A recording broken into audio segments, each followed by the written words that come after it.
Well, I want to talk about like hard truths and kind of how two things can be true at the same time, I guess. I feel like this week I've had a lot of like reality checks, I guess, and realizations. So a lot of like realizations this week I feel like which is, it's a hard thing, but it's a good thing. So, I want to talk about a few a few different things that correlate with all together. But first thing I want to talk about is like obsessive thoughts and two things being true at the same time. So, I personally experience obsessive thoughts, I'm still trying to work out the roots of that. I think everything comes from childhood, whether we like it or not. I'm trying to work on that with myself. But I realized that while obsessive thoughts are definitely not always true, they can be, and two things can be true at the same time. While you might be thinking that you have this deep connection with somebody and that they're thinking of you all the time, and that there might have been something more, and it's a game of chase. While yeah, that could be true, they also could have been in fact thinking about you, but in a lustful manner. And I think that's a hard pill to swallow when you hear, you know, from somebody that you liked, that they were just thinking of you in a lustful way.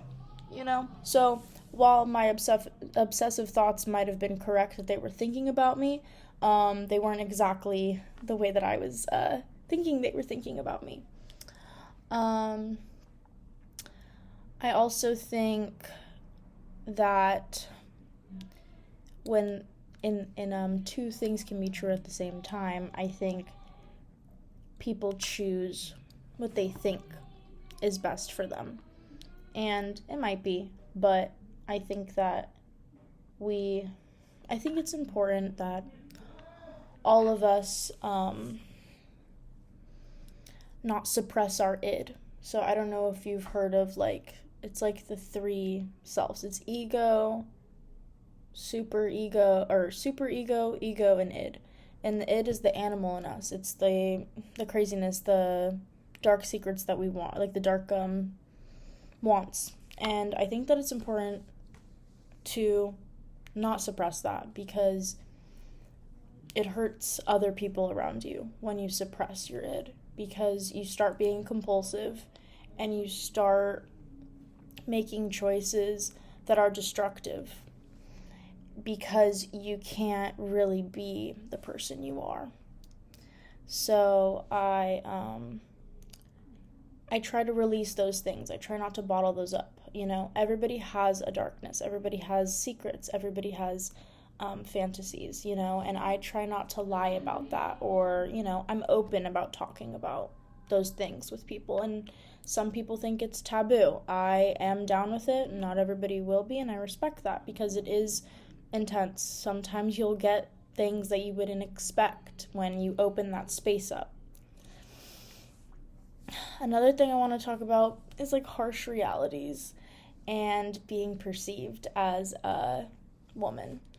And as I don't really know how to express this in a good way, but recently I've realized that the way that I'm perceived isn't exactly the way that I would like it to be. And I opened my eyes to realize that I was not respecting myself, and that I was letting people sexualize myself, letting people sexualize me.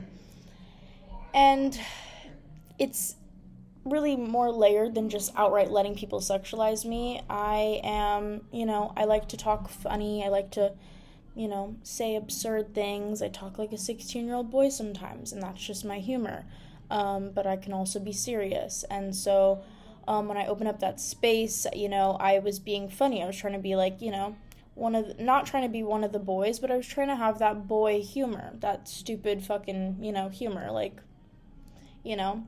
And what I got instead was people thinking that I'm a slut when really, yes, I'm open about enjoying sex, but I'm not a slut, or, I'm not I don't know. I don't even like the word slut. I think women can have sex as much as they want. It's just how they do it and how they, I think it's about self-respect. You can be slutty and it's not a bad thing. But anyways, I just realized that people don't think about me the way that I think about them. And I want to set those boundaries because I realize that a lot of people lust after me and they don't necessarily think about me in ways that I think deeper. I like, certain qualities about people. I like my conversations with people. I like how they make me feel. I like, the way they dress, the way they look, and being somebody that, I have a physical disability.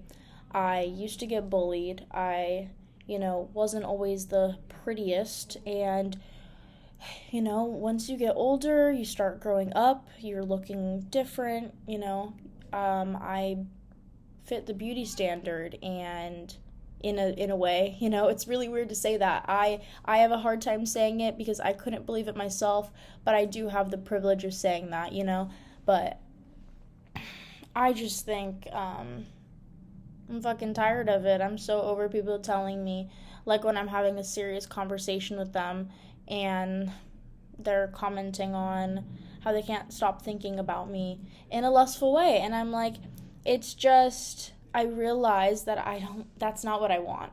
So the tables are turning, and that's something that I need to deal with on my own. But I think it's interesting, and I'm 21 years old, and I don't know if any other women are starting to realize this as they're becoming older and realizing the image that they're putting out on the internet of themselves and stuff like that. And while I may post like images with my body in them, I never really post them in a sexual manner. They're truly art forms. Like, I see the body as art, but not everybody does. Not everybody can handle that. I was just talking about that with my friend just an hour ago. So, it's just different perceptions. Everybody's different, but I don't want to be looked at as a sex object. I want to be looked at as an artist and a filmmaker and to be taken seriously because I have serious things to say. And I don't need somebody to tell me that they, didn't respond to my message because they had a partner and they wanted me, but they also wanted more and all. And I don't care. You don't have to tell me that you wanted me. I really don't care. I could live without it. If you missed me as a person, if you missed talking to me, if you missed the way that I made you feel, yeah, let me know. But if it's a lustful manner, please just continue on, because it has nothing, no value to me. So this week I'm going to really go into the next week with intention. I want to, be intentional with my words and my actions. And I want to put myself first, and I want to respect myself, and I don't deserve any of the shit that I put myself through, and we cause our own suffering. So it's time to just get up and choose to live. And it's easier said than done, but once you do it, you realize, why didn't I choose this sooner? And I'm not perfect.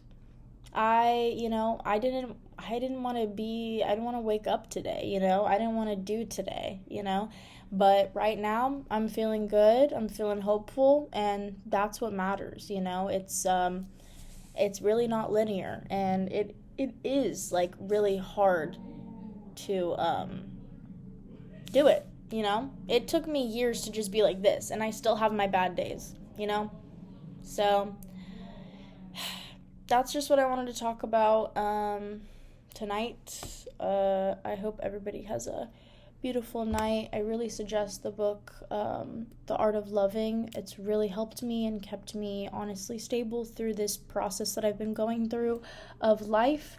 So I'll put the link in the bio buy it on Thrifted Books. I'll try to link the Thrifted Books link, but if it doesn't work, I'm going to link like the Wikipedia page of it, and please just search it up on Thrifted Books because it's $5 on Thrifted Books, and you don't need to buy on Amazon and participate in this fucked up world we're living in right now. So stay hopeful.